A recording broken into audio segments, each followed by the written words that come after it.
হযরত মুসা আলাইহিস সালাম শুআয়ব আলাইহিস সালামের মেয়ে বিয়ে করছে, বিয়ে করে শ্বশুর নবী, মুসা নবী ও নবী হবেন সামনে। শুআয়ব নবী এটা জানে যে বেটা নবী হবে। কেমনে? শুআয়ব নবী একটা লাঠি দিয়ে তার ছাগল পাল পালতেন, ওই লাঠি দিয়ে রাখালগিরি করতেন। ওই লাঠিখানা উনি বেড়ার ভিতরে গুজে রাখছেন। মুসা নবী তো ফেরাউনের তাড়া খাইয়া মারার মামলা, হত্যা মামলা, কিপ্তিরে মারে ফেলাইছিল ঘুষি দিয়া। ওই মামলা গাড়ি নিয়ে হুলিয়া জারি হয়েছে, নিয়ে উনি পলাইয়া চলে গেছে মিশর সাইডে, মাদায়েনে গেছে শুআয়ব নবীর এলাকায়। যাইয়া তার বাড়িতে উঠছে, পিছনে অনেক ঘটনা আছে। এখন শুআয়ব নবী কয় তোমারে আমি কর্মচারী রাখবো, আমার ছাগল পালা লাগবে, তবে শর্ত হলো যে এই যে লাঠি আছে ওই লাঠিটা যদি তুমি তুলতে পারো তাহলে আমি তোমার কর্মচারী হিসেবে রাখবো, নাহলে কর্মচারী রাখবো। তফসিরে লেখছে কারণ কি, ওই লাঠিটা দেখতে স্বাভাবিক ছিল আকৃতিতে, কিন্তু প্রকৃতিতে এত বিভেদ ছিল যে ওই লাঠিটা নবী অথবা ভাবি নবী, নবী অথবা নবী হবেন এমন কোন ব্যক্তি ছাড়া ওই লাঠিটা মাটির থেকে তুলতে পারতো না, এত ওয়েট ছিল, কিন্তু দেখতে আকৃতিতে স্বাভাবিক ছিল। সুবহানাল্লাহ বলেন। ওই লাঠি খান বাজান আদম যখন জান্নাতেতে বেরোয় আসে না, মা হাওয়ার শহর নিয়ে পাঠায়, তখন ওই লাঠিটা উনি আসার সময় আল্লাহ কিছুই তো নিয়ে যেতে পারলাম না, এটা গাছের একটা ডাল ভেঙে লাঠি হিসেবে নিয়ে আসছে। ওই লাঠিটা পর্যায়ক্রমে শুআয়ব নবীর কাছে গেছে। এবার শুআয়ব নবী কয় যে তুমি যদি রাখালগিরি করতেই চাও, আমার বাড়ি কর্মচারী থাকতেই চাও, তাহলে ফার্স্ট ইন্টারভিউ হলো তুমি এইটা মুসা করতে হবে, এইটা দিয়ে তোমার ছাগল। মুসা নবীর একটা কথা হলেন দান দেই, আমাদের ধরে নিয়ে বলে দিতে। সুবহানাল্লাহ বলেন। শুআয়ব নবী হাই হাই যেটা ভাবছিলাম সেটাই তো এটা। এখন স্বামী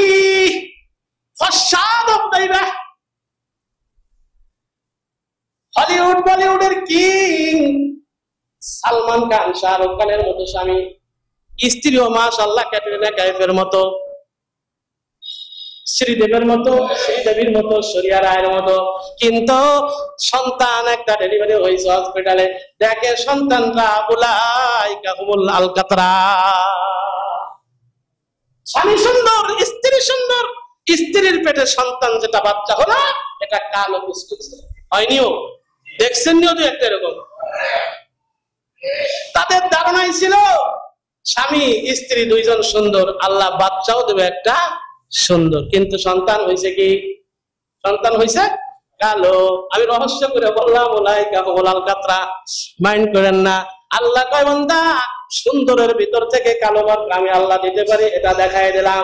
আবার স্বামী কালো, স্ত্রী দুইজন, স্ত্রীও কালো, স্বামী স্ত্রী দুইজন কালো। এই স্ত্রী আর স্বামী, স্বামী আর স্ত্রীর এই দাম্পত্য জীবনে ওই কালো মার্কা মহিলার পেটের থেকে আমি আল্লাহ শ্রীদেবীর মতো, দেবীর মতো একটা মাইয়া দিছি।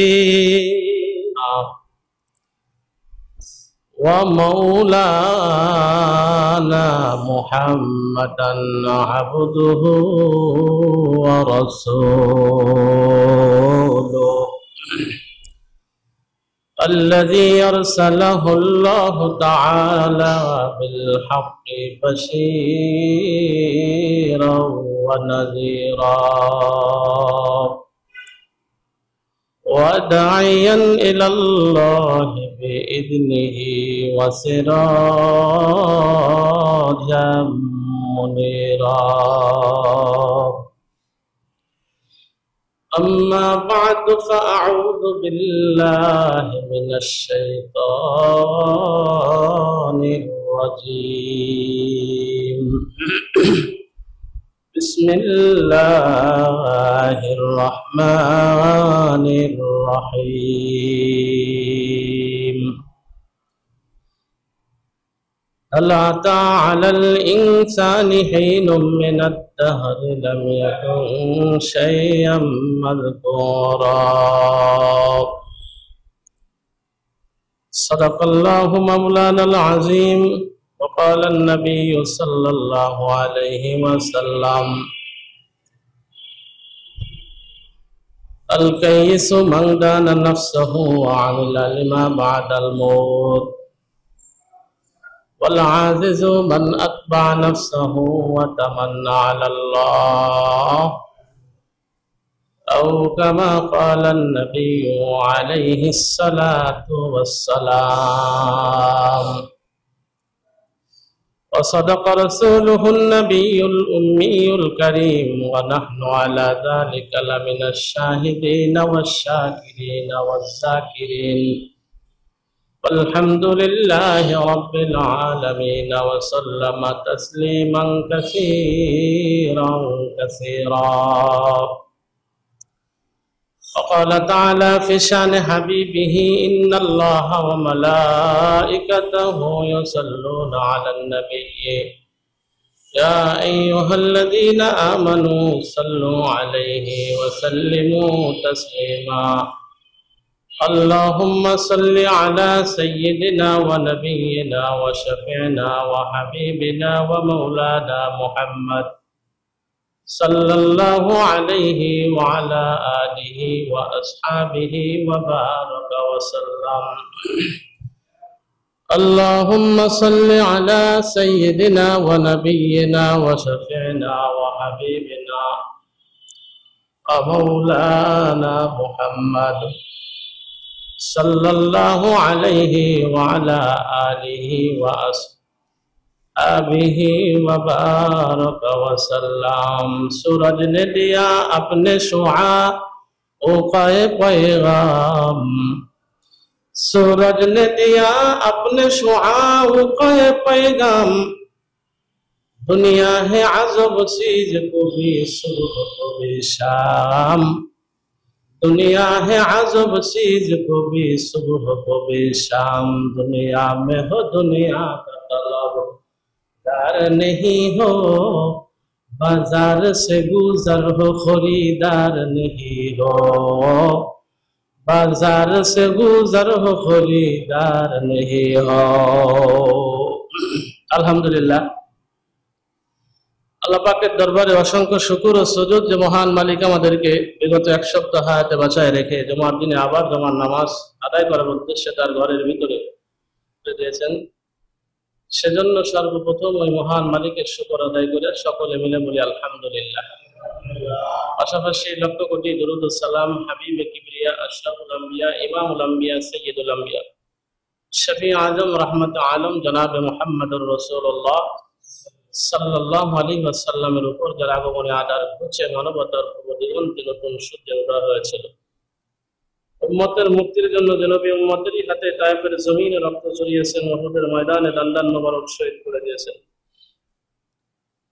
উম্মতের মুক্তির জন্য যে নবীর শ্রেষ্ঠত্বের কান্নায় ওয়াহদারিত আল্লাহ পাকের আরশ আজিম দুলত সেই নবী শেষ নবী, শ্রেষ্ঠ নবী, শ্রেষ্ঠ উম্মত করে আল্লাহ পাক আমাদেরকে মঞ্জুর করছেন। সেজন্য আরেকবার শুকর আদায় করে সকলে মিলে বলি আলহামদুলিল্লাহ। আল্লাহ পাক বলেন লাইন শাকারতুম লা আযীদান্নাকুম, যে বান্দা যত বেশি আমার শুকর আদায় করবে আমি আল্লাহ তত বেশি ওই বান্দাকে নিয়ামত বাড়ায় দেব। দুনিয়ায় তাকে নিয়ামত বাড়ায় দেব, আখিরাতে নাজাত দিয়ে সফলতার চূড়ান্ত পর্যায়ে নিয়ে তাকে জান্নাতুল ফিরদাউস দিয়ে দেব। এ কারণে তাফসীরের ভিতরে লেখা হয় সমস্ত নবীরা শুকরগুজার ছিলেন, সব নবীরা শাকির ছিলেন, আর শুকরগুজার বান্দাদেরকে আল্লাহ পাক বেশি মহব্বত করেন, বেশি পছন্দ করেন। আমাদের দেশে আমরা দেখা সাক্ষাৎ হইলে আমরা বলি একজন অপরজনকে ভাই কেমন আছেন, তো অনেকে বলে ভালো আছে, কিন্তু কুশলের বিনিময়ে আলহামদুলিল্লাহ বলা এটা হলো সুন্নত। ভাই কেমন আছেন, আলহামদুলিল্লাহ, এটা বলা সুন্নত। তো আল্লাহ পাকের অসংখ্য শুকর যে মালিক আমাদেরকে তার সৃষ্টিগুলোর ভিতরে শ্রেষ্ঠ মখলুক মানুষ করে আমাদেরকে বানাইছেন। ইচ্ছা করলে আল্লাহ পাক আমাদেরকে গরু, ছাগল, ভেড়া, বকরি, উট, দুম্বা, শিকাল, কুকুর ইত্যাদি ইত্যাদি হাইওয়ান জানোয়ার বানাইতে পারতেন, তাতে আমাদের করার কিছু ছিল না। কিন্তু আল্লাহ মায়া করে দয়া করে আমাদেরকে তার সৃষ্টিগুলোর ভিতরে সব থেকে দামি করে বানাইছেন, আশরাফ মখলুক ইনসান বানাইছেন, মানুষ বানাইছেন।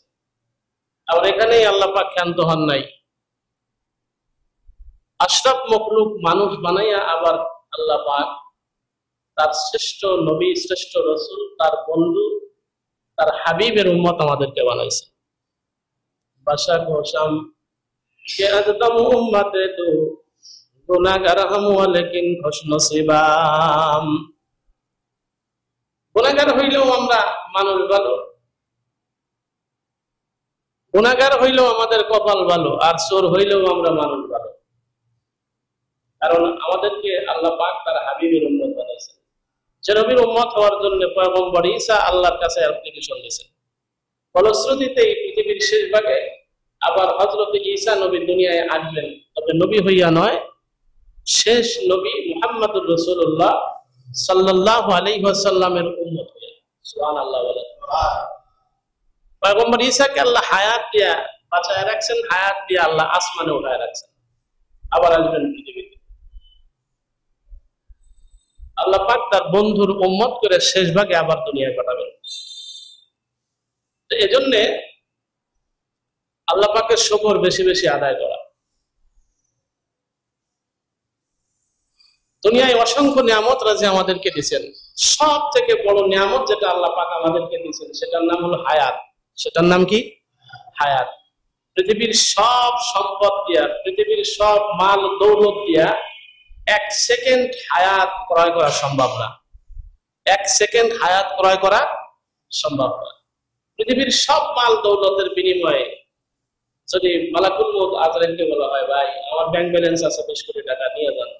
আমার 10টা লাখ টাকা বাড়ি আছে, যেগুলোতে নিয়ে যান, বিনিময়ে আমার 1 ঘন্টা হায়াত দেবে? কারণ হায়াত বাড়ায় দেওয়া হয় না, নির্ধারিত একটা হায়াত দিয়ে আল্লাহ পাক দুনিয়ায় পাঠাইছেন। হায়াতটা এত দামি যেটা টাকা দিয়া, ধন দৌলত দিয়া কেনাও সম্ভব নয়। এ কারণে এই হায়াত আর এই সময়, এই যে হায়াত আল্লাহ পাক দিয়েছে, এটাকে গনিমত মনে করা সব থেকে দামি দৌলত, সব থেকে দামি দৌলত। এই হায়াতটা দিয়েছেন আল্লাহ আমাদেরকে, সম্পূর্ণ ফিরে দিয়েছেন। আল্লাহু আকবার বলেন। সম্পূর্ণ ফিরে দিয়েছেন। আল্লাহ যদি বলতেন যে পৃথিবীর মানুষ হায়াত আমার কাছ থেকে ক্রয় করে নেওয়া লাগবে, কিনে নেওয়া লাগবে, 1 ঘন্টা হায়াত 1 কোটি টাকা দিয়ে কিনে লাগবে, তাইলে আমাদের মতো গরিব মানুষের উপায় ছিল? কি বলেন?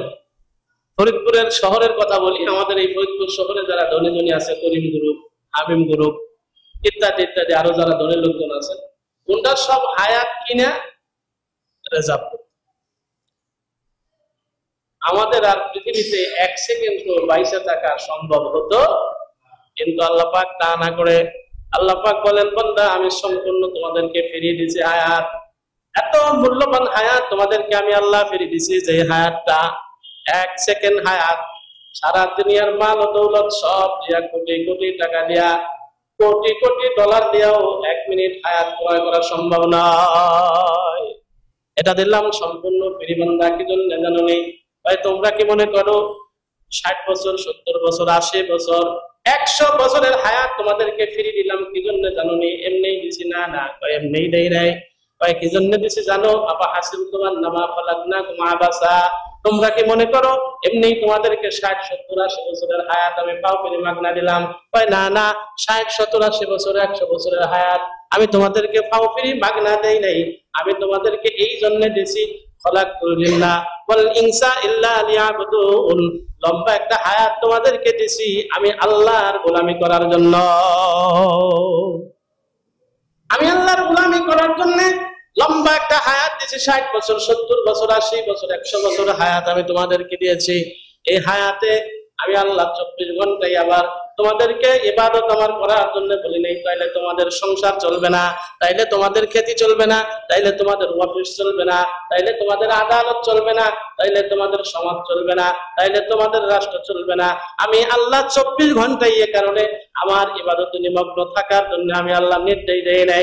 আমি আল্লাহ লিমিট করে দিয়েছি, লিমিটেশন দিয়েছি। এই সময় আমি আল্লাহর ইবাদতে ব্যয় করবা, আর বাকি এই সময়গুলো তোমাদের জীবন জীবিকা, নিজের প্রয়োজনে, সংসারের প্রয়োজনে, সমাজের প্রয়োজনে, রাষ্ট্রের প্রয়োজনে বাকি সময়গুলো তোমরা ব্যয় করবা।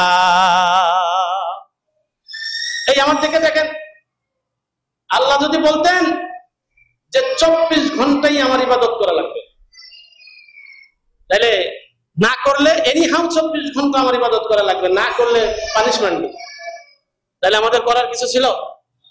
ছিল করার কিছু? আল্লাহ বলেন ইম্মা শাকিরা ওয়া ইম্মা কাফুরা,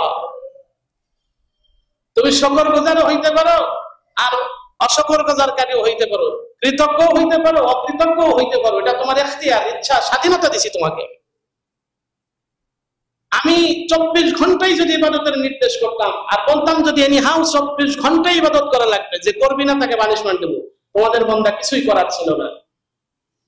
আমি জানি 24 ঘন্টাই যদি তোমাদেরকে আমার ইবাদত করার জন্য নির্দেশ করি, তাহলে তোমাদের সংসার চলবে না, জীবন চলবে না, সমাজ চলবে না, অফিস চলবে না, আদালত চলবে না, ব্যবসা চলবে না, বাণিজ্য চলবে না, রাষ্ট্র চলবে না। এ কারণে আমি সময় বেঁধে দিয়েছি কিছু ইবাদতের নির্দিষ্ট টাইম, এগুলি আমার গোলামি করবে এই সময়গুলির ভিতরে, বাকি সময়গুলি তোমাদের প্রয়োজনে তোমরা ব্যয় করবে, তাহলে দুনিয়া এবং আখিরাত সবটা সমানভাবে চলবে, তোমাদেরও কোনো সমস্যা হবে না, আর ইবাদতেও কোনো বিঘ্নতা ঘটবে। যেমন আল্লাহ ধরেন, যেমন আল্লাহ দিবারাত্র 24 ঘন্টার ভিতরে নামাজ 5 ওয়াক্ত ফরজ করছে। কয়েকত ফজর, যোহর, আসর, মাগরিব, ইশা। আল্লাহ যদি বলতেন দিবারাত্র 24 ঘন্টার ভিতরে 24 ঘন্টাই মসজিদে পড়ে থাকবি, 24 ঘন্টায় আমার সেজদা দেওয়া লাগবে, 24 ঘন্টায় রোজা রাখা লাগবে, 24 ঘন্টায় মসজিদের ভিতরে পড়ে থাকা লাগবে, আমাদের করার কিছু ছিল নাকি? আল্লাহ কয় না, আমি 24 ঘন্টার ভিতরে চিন্তা ভাবনা করে আমার কুদরতি ইলম দ্বারা আমি আল্লাহ তোমাদেরকে আমার বিধান মানার জন্য মাত্র 5 ওয়াক্ত মসজিদে যাইয়া আমাকে আমার কুদরতি কদমে সেজদা দেওয়ার বিধান আমি আল্লাহ করছি। বাকি টাইম যাতে করে দুনিয়ার সংসার, খেতে, কৃষি, অফিস, আদালত, চাকরি বাকরি ইত্যাদি ইত্যাদি তোমরা করতে পারো বান্দা। কারণ বান্দা আমি তোমাদেরকে বড় মহব্বত করে বানাইছি। আমি এমন কোন বিধান দেই নাই, আমি আল্লাহ বান্দা তোমাদেরকে মহব্বত করি, এমন কোন বিধান আমি তোমাদের জন্য ফরজ করি নাই, এমন কোন বিধান আমি আল্লাহ তোমাদেরকে দেই নাই যে বিধানটা পালন করা কষ্ট হবে। একটা এক্সাম্পল দিলে বুঝবেন। মাহে রমজানে রোজা রাখা ফরজ, রমজান মাসে রোজা রাখা ফরজ, নওয়াজিব ফরজ। মাহে রমজানে রোজা রাখা ফরজ। কয় ঘন্টা? ঘন্টা যদি বাদ দেন, কারণ দিবারাত্র এটা টাইম সময় পরিবর্তন হয়, বাড়ে কমে, কোন কোন মাসের দিন বড়, কোন মাসের রাত বড় হয়, ঠিক কিনা? এই সময় যদি বাদ দেন, স্বাভাবিক হিসাব যদি ধরেন, তাইলে সবে সাদেকের পূর্ব থেকে সময় থেকে নিয়ে পূর্ব থেকে নিয়ে মাগরিবের আজান পর্যন্ত, মাগরিবের নামাজের আজান পর্যন্ত মধ্যবর্তী সময়টুকু খাওয়া পান করা সব দেশে, এটার নাম হলো রোজা। ধরেন একটা এক্সাম্পল, 12 ঘন্টা। কয় ঘন্টা? 12 ঘন্টা আপনি না খায়া আল্লাহর নামে রোজা রাখবেন, কয়টা রোজা পালন হবে? কয়টা? একটা। আওয়াজ করে বলেন, কয়টা? একটা রোজা পালন হবে। এই এক রোজা রাখলেন 12 ঘন্টা না খায়া, তাতে কয়টা ফরজ আদায় হইল? একটা। কয়টা? একটা। 12 ঘন্টা না খাইয়া তাইকা একটা রোজা আপনি রাখলেন, তাতে আপনার একটা ফরজ আদায় হইল। কিন্তু দিবারাত্র 24 ঘন্টার ভিতরে আল্লাহ 5 ওয়াক্ত নামাজ বান্দাবান্দির জন্য ফরজ করছে। বান্দাবান্দি যদি 5 ওয়াক্ত নামাজ পড়ে, তাহলে এই দিবারাত্র 24 ঘন্টায় তার আমল নামায় 17টা ফরজ আদায়ের সব লাগা হয়ে যায়। আমাদের দেশের কালচার আছে, অনেকে মাহে রমজান আসলে রোজা রাখে, খুব রোজাদার, একেবারে আসরের নামাজের পর থেকে নিয়ে আবার বিরাজ বসা শুরু করে। সরি, বিরাজ তো না, ওটা কি? কিন্তু দেখবেন রোজা রাখার পরে ফজরের নামাজ পড়ে নাই, সেহরি খায়া ঘুমাইছে, সেহরি খায়া ফজরের নামাজ, জোহর পড়ে নাই, আসরও পড়ে নাই, আসরও পড়ে নাই, বেসওয়াক বসতেছে ইফতারি করবে রোজার আগে। খোদা তো দিন কতলো পাকা তো কানা খাসারাতুহুম ওয়া বাউদ্দিন বিদুনিয়া আমার বিহাতে জারাতুহুম। ও ব্যবসাটা, ওই লোকটার হালত কি হয়েছে জানেন? ভাই, ও লোকটা এমন ব্যবসা করতেছে, লাভ তো দূরের কথা, তার পুঁজি আউট হয়ে যাচ্ছে, ঠিক না? ও লোকটা এমন ব্যবসা করতেছে, লাভ তো দূরের কথা, তার পুঁজি আউট হয়ে যাচ্ছে। 5 ওয়াক্ত নামাজ পড়লে 17টা ফরজ আদায় হইতো, কিন্তু কঠিন পরিশ্রম করে নিজের সাথে জিহাদ করে, নফসের সাথে জিহাদ করে সে না খায় রোজা রাখছে। 12 ঘন্টা না খেয়ে থেকে রোজা আদায় হইলো একটা, আর ফরজ আদায় হইলো একটা। কিন্তু এই নামাজ 5 ওয়াক্ত না পড়ার কারণে তার 17টা ফরজ ছুটে গেল। লাভ হলো না লস হলো? লাভ হলো না লস হলো? লস হলো। তো এমন ব্যবসায়ী লোকটা করতেছে, হয় যে তার লাভ তো দূরের কথা, পুঁজি আউট হয়ে যাচ্ছে, ঠিক না? এ কারণে আল্লাহ কয়, ও বান্দা আমি তোমাদের প্রতি এমন কোন বিধান চাপাই নাই, লা ইউকাল্লিফুল্লাহু নাফসান ইল্লা উসাহা। আমি যদি আল্লাহ নির্দেশ করতাম দিবারাত্র 24 ঘন্টা না খায়া রোজা রাখতে হবে, দিবারাত্র 24 ঘন্টা না খায়া থাকলে একটা রোজা আদায় হবে। ও বান্দা, তাতে তোমাদের করার কিছু ছিল না, কিন্তু আমি আল্লাহ জানি বান্দারে মহব্বত করে বানাইছে। 24 ঘন্টার বিধান যদি বান্দাদের উপরে চাপায় দেয় তাহলে বান্দার কষ্ট হবে। সেহরি খাবে, মাগরিবের আযান হবে, ইফতারি করবে, এই যে সারাদিন না খেয়ে থাকলো, আমার নামে রোজা রাখলো, এরপরে এর ভিতর দিয়ে কাজকর্ম করার কারণে যে ক্লান্তিটা শরীরের ভিতরে ঢুকলো, মাগরিবের সময় মাগরিবের আযানের পরে ইফতারি করবে, তারাবির নামাজ পড়ে যাইয়া তারপরে ভাত খাবে, তারপরে যা খাবার আছে যা আয়োজন করতে পারলো, অ্যারেঞ্জ করতে পারলো, খাইলো। আল্লাহ বলেন এতে কি হইলো, যে সারাদিন না খায়া রোজা রাখলো, কষ্ট হইলো, যে ক্লান্তি হইলো, এটা অ্যাডজাস্ট হইয়া পরের দিন আবার রোজা রাখার জন্য বান্দার স্বাস্থ্যটা রেডি হয়ে গেল। আল্লাহু আকবার বলেন। আল্লাহ বলেন আলাম নাজআল্লাহু আইনাইন ওয়া লিসানান ওয়া শাফাতাইন। ও বান্দা, তুমি কি এগুলি দেখো না? তুমি কি এগুলি বোঝো না? ও বান্দা, তুমি কি একটু চিন্তা ভাবনা করো না? ও বান্দা, যদি চিন্তা করতা আর ভাবনা করতা তাহলে আমি আল্লাহর সাথে 1 সেকেন্ডও নাফরমানি করতে পারতা না।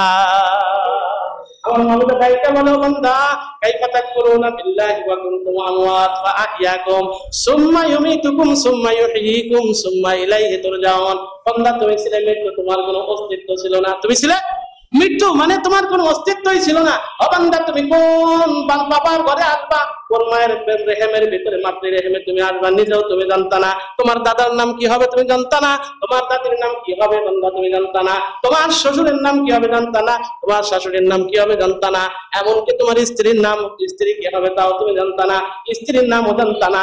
শুধুই তাই নয়, আল্লাহ বলেন তোমার পরজাত সন্তান দুনিয়াতে আসবে, আসার আগেও তুমি জানতা না কেমন স্ট্রাকচারের, কেমন ফেজের একটা সন্তান আল্লাহ তোমার দুনিয়ায় দিবে। স্বামী ফসাদ অবদাইবা, হলিউড বলিউডের কিং সালমান খান, শাহরুখ খানের মতো স্বামী, স্ত্রীও মাশাআল্লাহ ক্যাটরিনা কাইফের মতো, শ্রীদেবের মতো, শ্রীদেবীর মতো, শরিয়া রায়ের মতো, কিন্তু সন্তান একটা ডেলিভারি হয়েছে হসপিটালে, দেখে সন্তানরা উলাইকা হুমুল আলকাতরা। স্বামী সুন্দর, স্ত্রী সুন্দর, স্ত্রীর পেটে সন্তান যেটা বাচ্চা হলো এটা কালো কুচকুচ হয়নিও, দেখছেন নিও দুই একটা এরকম। তাদের ধারণাই ছিল স্বামী স্ত্রী দুইজন সুন্দর, আল্লাহ বাচ্চাও দেবে একটা সুন্দর, কিন্তু সন্তান হয়েছে কি? সন্তান হয়েছে কালো।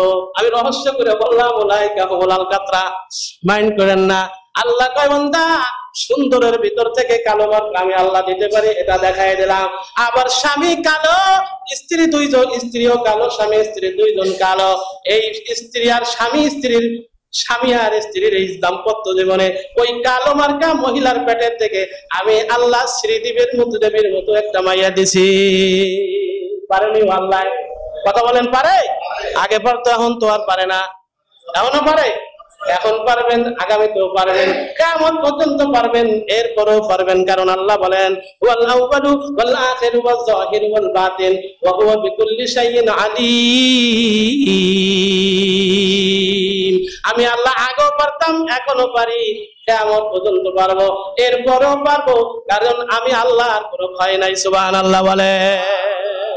সব ধ্বংস হবে, আসমান ধ্বংস হবে, জমিন ধ্বংস হবে, মানুষ ধ্বংস হবে, আল্লাহর সৃষ্টি কুল কায়নাত যা আছে সব ধ্বংস হয়ে যাবে, কিন্তু একমাত্র আল্লাহ বাকি থাকবেন। কুল্লু মান আলাইহা ফানি ওয়া ইয়াবকা ওয়াজহু রাব্বিকা যুল জালালি ওয়াল ইকরাম।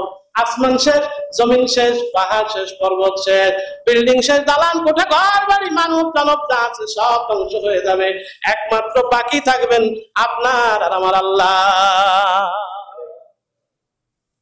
আল্লাহর একটা কয় বান্দা একটু চিন্তা কর, রাতের বেলায় তোদের স্বাস্থ্য ঠিক রাখার জন্য, দিনের ক্লান্তি কাটানোর জন্য, আবার পরের দিনে কর্মস্থলে যোগ দেওয়ার জন্য, কর্ম করার জন্য শরীরটা আবার স্বাভাবিক হওয়া দরকার, ঠিক কিনা? আজকে সারাদিন অফিস করছেন, অথবা ব্যবসা করছেন, অথবা খেতে করছেন, কৃষি করছেন, আদালত করছেন, ইত্যাদি ইত্যাদি কাজকর্ম করছেন, শরীরটা ক্লান্ত হয়েছে, পরের দিন আবার ক্ষেত করতে হবে, কর্ম করতে হবে, রিক্সা চালাইতে হবে, অটো চালাইতে হবে, ভ্যান চালাইতে হবে, গাড়ি চালাইতে হবে, বাস চালাইতে হবে, বিমান চালাইতে হবে, ট্রাক চালাইতে হবে, অফিসে ডিউটি করতে হবে, বাজারে যাইয়ে দোকানের শাটার খুলে ব্যবসা করা লাগবে, খেতি করা লাগবে, কৃষি করা লাগবে। এই যে আজকে সারাদিন ক্লান্তি কাজ করলেন, শরীরটা ক্লান্ত হয়ে গেল, পরের দিনে আবার কাজ করার জন্য শরীরটা আনফিট হয়ে গেছে, শরীরের ভিতরে এনার্জি নাই। আল্লাহ বলেন পরের দিন আবার শরীরটা তোমার ফিট হওয়ার জন্য, শরীরটার ভিতরে এনার্জি আনার জন্য, শরীর আবার পরের দিন কর্মস্থলে যোগ দিয়া কর্ম করার উপযুক্ত করার জন্য আমি আল্লাহ তোমাদের জন্য একটা মেডিসিন দিছি। মেডিসিন, ওই মেডিসিন যদি ইউজ করবার ব্যবহার করো তাহলে এই আজকের দিনে যত ক্লান্তি তোমার কাজকর্ম করার কারণে তোমার শরীরের ভিতরে যত ক্লান্তি আসুক না কেন, ওই মেডিসিনটা ইউজ করলে আগামী দিনের জন্য সব ক্লান্তি কাটিয়ে আবার আগামী দিনের জন্য কর্ম করার জন্য, আগামী দিন কর্ম করার জন্য আবার তোমার শরীরটা বান্দা 100% ফিট হয়ে যাবে। ওই মেডিসিনের নাম কি বলবো নি? কথা বলেন, বলবো? হ্যাঁ, ওই মেডিসিনের নাম নাপা, প্যারাসিটামল, তাই ইসোনিক্স, গ্যাসের ট্যাবলেট, সেগুলো কয় না না। আল্লাহ কয় বান্দা আলাম নাজআল্লাহু আইনাইন ওয়া লিসানাহু ওয়া শাফাতাইন। আল্লাহ বলতেছে বান্দারে আমি ওই মেডিসিনটা দিছি যেটা তুমি ইউজ করলে পরের দিন কাজ কর্ম করার জন্য তোমার শরীরটা 100% ফিট হয়ে যাবে। ওই মেডিসিনটার নাম হলো ঘুম। নাম কি? নাম কি? আওয়াজ করে বলেন কি? ঘুম। আপনি যত বড় বীর বাহাদুর হন না কেন, একটা না উইদাউট ব্রেক যদি 5-7 দিন না ঘুমায় না, তাহলে আপনার মস্তানি, ওয়াস্তানি, শক্তি, সামর্থ্য, দাম্ভিকতা, অহংকার সব শেষ। 5-7 দিন খালি ঘুম না হইলে হইছে। কয়দিন? আর 2-3 দিন ঘুম না হইলে তার তো একই অবস্থা। আমি শীতের মৌসুমে ওয়াজ করতে যাই বিভিন্ন জায়গায় প্রোগ্রাম, রাত জাগলে ওই দেখা গেছে যে নিজের অজান্তে এই গাড়ির ভিতরে বাঁকা হয়ে কোন সময় পড়ে রয়েছে কোনো হদিস নেই। যারা রাত জাগে, একটা রাত্র ঘুমের দাম, এক রাতের ঘুমের দাম কত? আল্লাহ কয় বান্দা এক রাতের ঘুমের দাম সারা জীবনের ইবাদত দিয়েও তুই পরিশোধ করতে পারবি না। সুবহানাল্লাহ বলো। আল্লাহ যদি হাসরের ময়দানে দাঁড়ায় কা বান্দা 80 বছর হায়াত দিছিলাম, 80 বছরে 50% ভাগ কর, তাহলে কয় বছর হয়? 40। 80 বছরে 50% ভাগ কর বান্দা, 50% দিন আর 50% রাত, তাহলে কয় বছর হইলো? 40 বছর।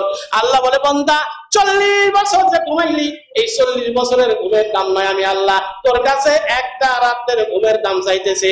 ওইটাই যে আমি টেবিল নিয়ে বসছি কালেকশন করার জন্য। কি নিয়ে বসছি?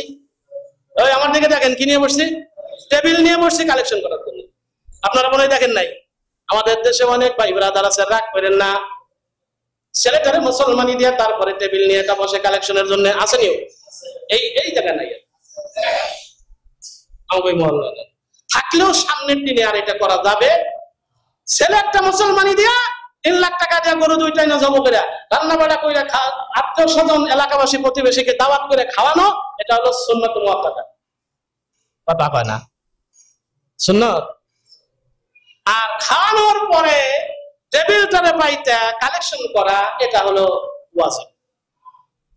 আর কালেকশনের শেষে ভাগে যাইয়া টাকা পয়সা গুইনা ডিক্লিয়ার দেওয়া যে আজকে 5,25,000 টাকা নগদ কালেকশন হয়েছে, 4টা আংটি উঠছে ছেলের জন্য, এটা হলো এই ডিক্লিয়ারটা দেওয়া হলো ফরজ। ঠিক না?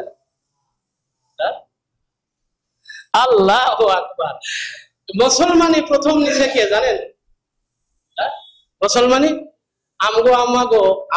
আমাগো হলো বাবা, মুসলমান জাতির পিতা, ওনার নাম হলো ইব্রাহিম খলিল। সুবহানাল্লাহ বলেন, আওয়াজ করে বলেন সুবহানাল্লাহ। উনাকে আল্লাহ নির্দেশ করছে, ইব্রাহিম আসলিম, সারেন্ডার করো আমার কাছে, কমপ্লিট মুসলমান হও। হযরত ইব্রাহিম আলাইহিস সালাম কয় আসলাম তুলি রাব্বিল আলামিন, আল্লাহ পরিপূর্ণ মুসলমান হয়ে গেলাম। আল্লাহ কয় পরিপূর্ণ মুসলমান হওয়ার জন্য একটা কাজ করা লাগবে। ইব্রাহিম কয় কি কাজ করা লাগবে?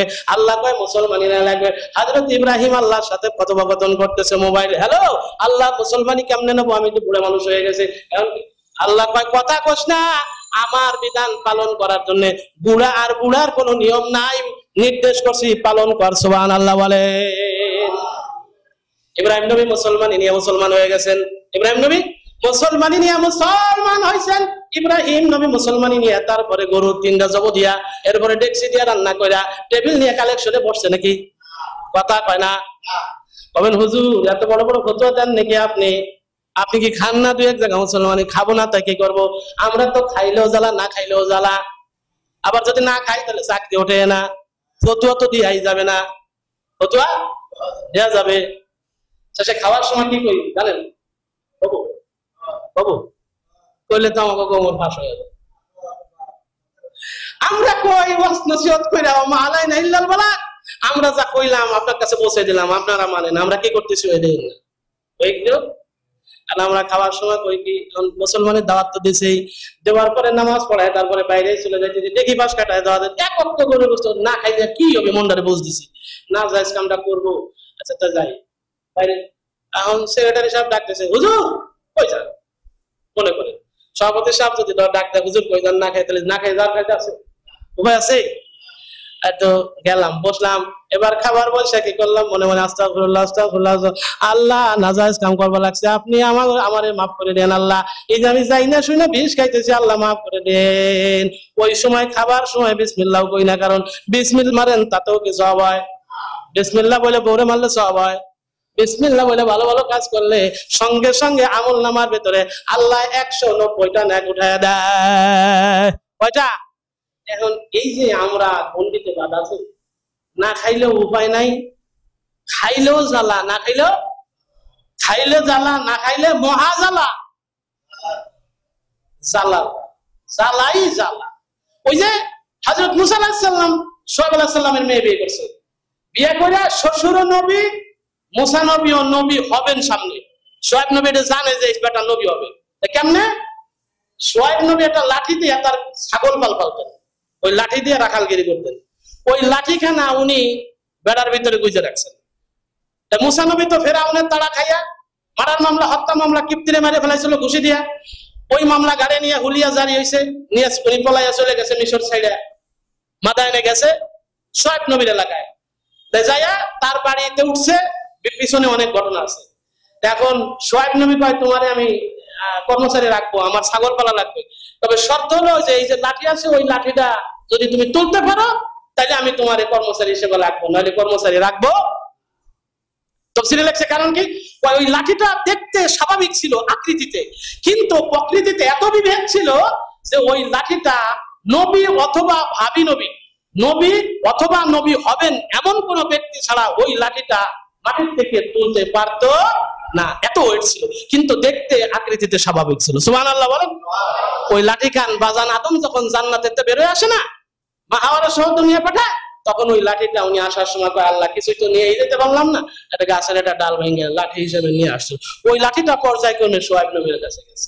এবার শুআয়ব নবী কয় যে তুমি যদি রাখালগিরি করতেই চাও, আমার বাড়ি কর্মচারী থাকতেই চাও, তাহলে ফার্স্ট ইন্টারভিউ হলো তুমি এইটা মুসা করতে হবে, এইটা দিয়ে তোমার ছাগল। মুসা নবীর একটা কথা হলো, দান দেই আমাদের ধরে নিয়ে কবল নবী করতেছে। সুবহানাল্লাহ বল। শুআয়ব নবী হাই হাই যেটা ভাবছিলাম সেটাই তো এটা। এখন শেষ কথা বলি, সময় শেষ।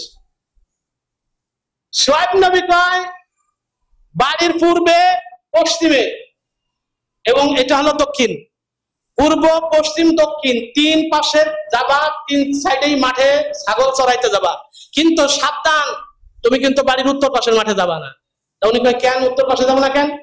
ওই জায়গায় তো ঘাস বেশি দেখি। ওই যে ঘাস ওই জায়গা বেশি হলে একটা সমস্যা আছে। কি সমস্যা?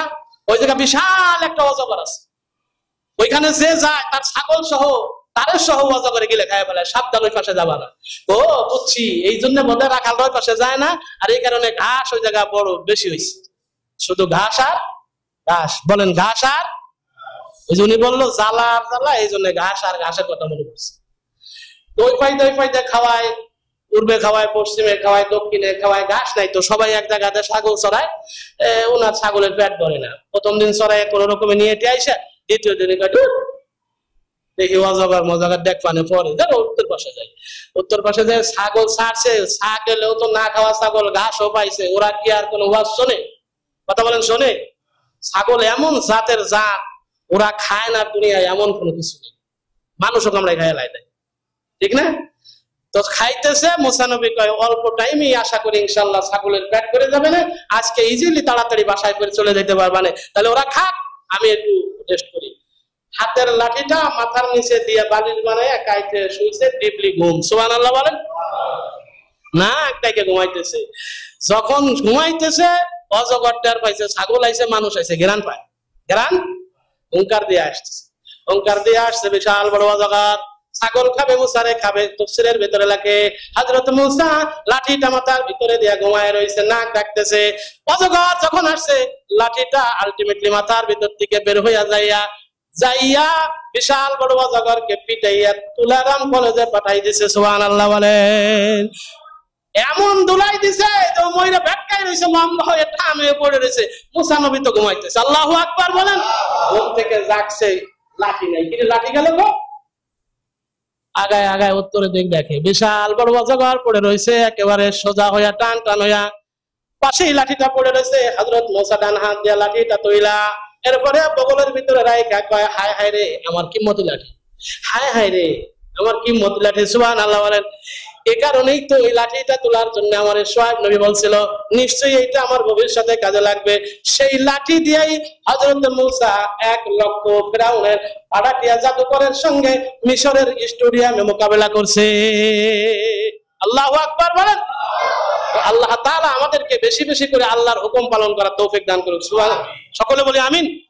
আর শেষ কথা হলো, আমাদের মসজিদের কাজ শেষ, ফ্লোরের আগামীকাল না, আগামীকাল ফ্লোর কি হবে? প্লাস্টার। ফ্লোরের প্লাস্টার হবে। 20 খান সিমেন্টের দরকার, 17 খান অ্যারেঞ্জ হয়েছে। এই আমার দিকে দেখেন, রাগ করেন না, 17 খান অ্যারেঞ্জ হয়েছে। 3